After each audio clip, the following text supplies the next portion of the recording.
Inside My Head Space လေးကနေပြန်လည်ကြိုဆိုလိုက်ပါတယ်ဒီနေ့ဒီဗီဒီယိုလေးမှာ sharing လုပ်သွားမယ့်အကြောင်းအရာကတော့ဒီအုံနောက်ထဲမှာပေါ့နော်ထက်ကလဲလဲတွေးနေတဲ့မကောင်းတဲ့အတွေးတွေကိုဘယ်လိုမျိုး manage လုပ်မလဲဆိုတာကိုဒီဗီဒီယိုလေးမှာ sharing လုပ်သွားမှာပဲဖြစ်ပါတယ်ဒီခေါင်းစဉ်လေးကတော့ဒီ Harvard Business Review ကထုတ်တယ်ပေါ့နော် Emotional Intelligence Managing Overthinking ဆိုတဲ့စာအုပ်ထဲကခေါင်းစဉ်တစ်ခုကိုဒီအခြေခံပြီးတော့ sharing လုပ်ထားတာပဲဖြစ်ပါတယ် Okay အဲ့ဆိုရင်ဒီအကြောင်းအရာဒီဗီဒီယိုထဲမှာ cover လုပ်ရမယ့်အကြောင်းအရာကတော့၃ခုပေါ့နော်ဘာဖြစ်လို့မျိုးဘာကြောင့်ဒီ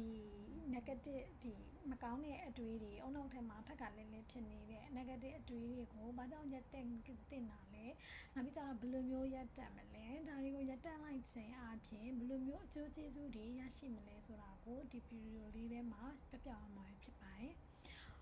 Okay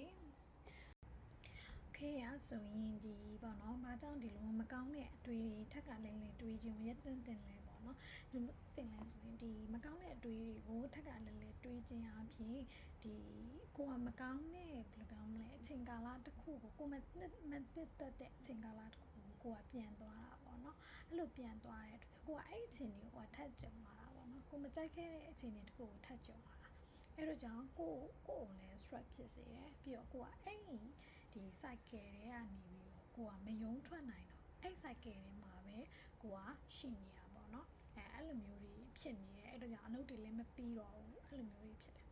အဲ့ဒါဆိုရင်အနည်းဆုံးဥပမာတစ်ခုကိုပြရရင်ပေါ့နော်တို့တွေရဲ့ကိုကြုံခဲ့ရတဲ့ဟာနဲ့ပတ်သက်ပြီးတော့အနည်းဆုံးဥပမာတစ်ခုကိုပြရရင်တော့အဲ့ဒါတော့အလုံးနဲ့ပတ်သက်ပြီးပဲပြောပါဘောเนาะအလုံးမှာဆိုရင်တစ်ခါလေးကြာရင်ဒီကိုယ့်ရဲ့အထက်လူကြီးတွေကိုယ့်ရဲ့လုပ်ဖို့ကံမဲ့တယ်နဲ့နီးရန်ခုံရတဲ့အခါမျိုးတွေကြုံရတယ်ပေါ့เนาะအဲ့ချိန်ညာရင်ကိုယ့်ရဲ့ response ကဒီအဲ့အချိန်မှာကိုယ်ကောင်းကောင်း response မလုပ်နိုင်ခဲ့ဘူးဒီရမယ့်အဲ့ကိစ္စကြီးကတော့ပြီးသွားတယ်အဲ့ကိစ္စကြီးကပြီးသွားအဲ့ချိန်မှာကိုယ်စိတ်ထဲမှာဘာပဲကြံနေဆိုရင်ငါဘယ်လိုပြောခဲ့တဲ့နာငါဘယ်လိုပြန်ပြီးဖြည့်ရှင်းခဲ့တဲ့နာဆိုတဲ့အကြောင်းအရာတွေကိုပဲကိုကထက်ခါလဲလဲတွေးနေရပေါ့နော်အဲ့ဒီအတွက်အဲ့ဒါကဒီကိုယ့်ရဲ့အုံနောက်ထဲမှာအဲ့ဒါကဒီရုံးမထွက်နိုင်တဲ့ဒီ cycle တစ်ခုကိုပဲဖြတ်တီးလိုက်တယ်ပေါ့နော်တကယ်တော့အပြင်လက်တွေ့ဘဝမှာအဲ့အကြောင်းအရာတစ်ခါပဲဖြစ်ခဲ့တာဒါပေမဲ့ကိုယ့်ရဲ့အုံနောက်ထဲမှာတော့ဒီအချိန်ပေါင်းများစွာဖြစ်နေတယ်အဲ့ဒီအချိန်ကာလကိုကိုကအချိန်ပေါင်းများစွာပြန်ပြီးတော့တွားနေခဲ့တယ် Okay အဲ့ဒါကဘာကိုဖြစ်စေလဲပေါ့နော်အဲ့ဒါကိုမှရှိရဲ့ energy တွေကိုလည်းကုံဆုံးစေတယ်ပြီးတော့အလုပ်တွေကိုလည်းမပြီးစေဘူးဘာဖြစ်လို့ကိုကအဲ့အကြောင်းအရာကိုပဲပြင်သွားနေတာအဲ့အတွက်ကြောင့်ဒီအကြောင်းအရာတွေကိုကိုကရက်တက်မှုလို့လည်းပေါ့နော် Okay အဲ့ဆိုဒီဘယ်လိုမျိုးရက်တက်မလဲပေါ့နော်အဲ့ဒါကတော့ self validate လို့ခေါ်ပါတယ်မိမိကိုယ်ကိုလက်ခံခြင်းမှာ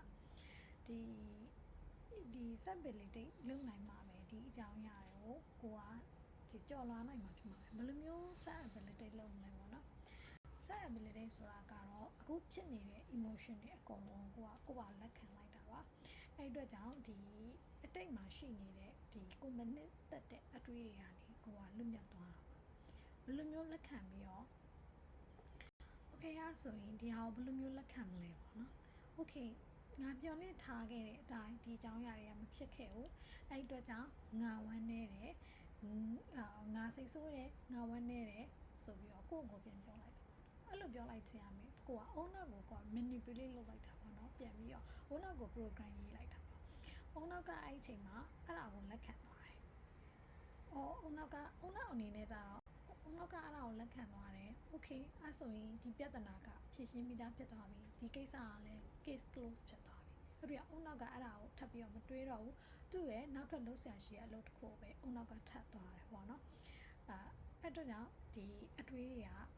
ဒါကတော့ဒီဘယ်လိုမျိုးဒီအတွေးတွေကိုရက်တန့်မလဲဆိုတော့ပေါ့နော် Okay အဲ့ဆိုရင်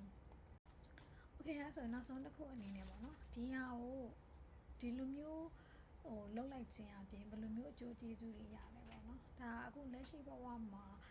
လက်ရှိဘဝရဲ့အနေအထားတွေဘဝရဲ့ရှုပ်ထွေးမှုတွေကိုလက်ခံလာနိုင်တယ်ပေါ့နော်ကြော်လွှားနိုင်တယ်ပေါ့နော်ဒီဟာကလွယ်တော့မလွယ်ဘူးဒါပေမဲ့ဒီကိုယ်တွေစူးစမ်းရမယ်နီလန်းနေတဲ့ကတစ်ခုဖြစ်တယ်ပေါ့နော်အားလုံးပဲကျေးဇူးတင်ပါတယ်ဒီဗီဒီယိုလေးကို လို့ကြည့်ရှုပေးတဲ့အတွက်ဒီဗီဒီယိုလေးက